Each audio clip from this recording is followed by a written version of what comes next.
आज अगर 100 पैसे पहुंचते हैं, उसका अर्थ यही है कि रामराज स्थापित हो रहा है। डीबीटी के माध्यम से जो भी पैसे प्रधानमंत्री भेजते हैं, वो पैसे गरीब की झोली तक पहुंचा है। 40 करोड़ लोगों तक वो पैसा पहुंचा है। हाँ, ये जो आपने कहा कि सड़कों पर हम मजदूरों को देख रहे हैं, ये चिंता का विषय है और हर राज्य के लिए। अब आप मुझे बताइए, आपके एक मंत्री कहते हैं कि चोर और डकैत हैं ये लोग, क्या वो राम राज्य है? आपके एक मंत्री ने बोला उत्तर प्रदेश में। बहुत अगर किसी मंत्री ने कहा क्या कार्रवाई करिए? आज चौथा दिन है, मैं इंतजार कर रहा हूं कि आप लोग कार्रवाई करेंगे। मैं उस मंत्री को डिफेंड नहीं करने वाला हूं। आप बिल्कुल समझ लीजिए एक बात, जो इस प्रकार की भाषा का प्रयोग करने वाला है वो हमारी पर कार्रवाई कब होगी डॉक्टर पात्रा? मैंने ये बात सैयद शाहनवाज हुसैन साहब से भी पूछी थी, कार्रवाई कब होगी ऐसे मंत्रियों पर? देखिए, आपने उत्तर प्रदेश की मंत्री के बारे में बात कहा, उत्तर प्रदेश के बड़े नेता आपके शो में मौजूद हैं, वो इस पर जरूर संज्ञान भी लेंगे और तो पार्टी, राष्ट्रीय पार्टी की कोई जिम्मेदारी नहीं है। अच्छा चलिए, तो मैं राष्ट्रीय की बात करूं। एक सांसद है, वो कह रहे हैं कि ये गरीब लोग पानी में तैरकर छुट्टी मनाने जा रहे हैं। एक मेंबर ऑफ पार्लियामेंट है भारतीय जनता पार्टी के। गलत बात है।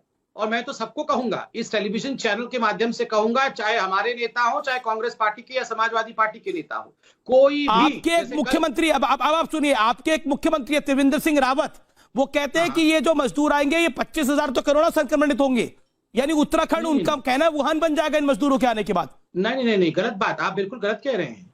जो मुख्यमंत्री जी ने इंटरव्यू दिया, उन्होंने कहा कि लॉकडाउन के समय, ये इंटरव्यू आजकल का नहीं है, इंटरव्यू लगभग 15 दिन पहले का है, आपको डेट भी बताना चाहिए। 7 दिन पुराना है सर। तो जब लॉकडाउन नहीं खुला था तब का है ना। अगले कुछ दिनों में सवा 2 लाख लोग आएंगे, जिसमें 25,000 संक्रमित होंगे, ये त्रिवेंद्र सिंह रावत ने बोला। उन्होंने क्या कहा पहले मैं समझा देता हूं। उन्होंने कहा कि जो मजदूर आएंगे, उन्होंने जो कहा वो तो समझ ही आ गया हमें। ना, आपको समझ में नहीं आया, मैं समझाता हूं ना आपको। हमें तो कुछ समझ में नहीं आ रहा।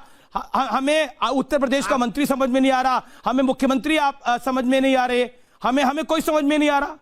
सब कुछ आप लोगों को समझ में आ रहा है। नहीं, आपको बड़ा लेट में समझ आने की आप चेष्टा कर रहे हैं। जो चीज आपको 7 दिन पहले समझना चाहिए था, अगर वो आज मुझे मेरे को तो 7 दिन पहले ही समझ में आ गया था, क्योंकि ये टॉपिक आज कर रहे हैं, इसीलिए मैंने उसका जिक्र किया। ज्यादा चिल्लाने की जरूरत नहीं है, शांति से सुनो जरा। नहीं तो मैं तो चिल्ला नहीं रहा, मैं तो सवाल पूछ रहा हूँ आपसे। बिल्कुल सवाल पूछना, कोई चिल्लाने की आवश्यकता नहीं है। आप कान खोल के सुन लो, मैं जवाब दे रहा हूँ।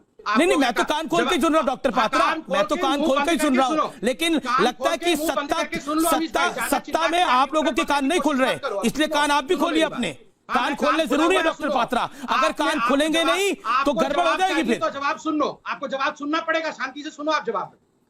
नंबर 1, त्रिवेंद्र सिंह रावत जी ने कहा कि ये जो इमिग्रेशन होगा, उसके कारण हमें यहाँ प्रिपरेशन भी करनी पड़ेगी, संख्याएं बढ़ेगी बीमारी की, हमें हॉस्पिटल भी खोलना होगा, आइसोलेशन सेंटर तैयार रखना होगा। ये सच्चाई है, इसमें क्या बुराई है?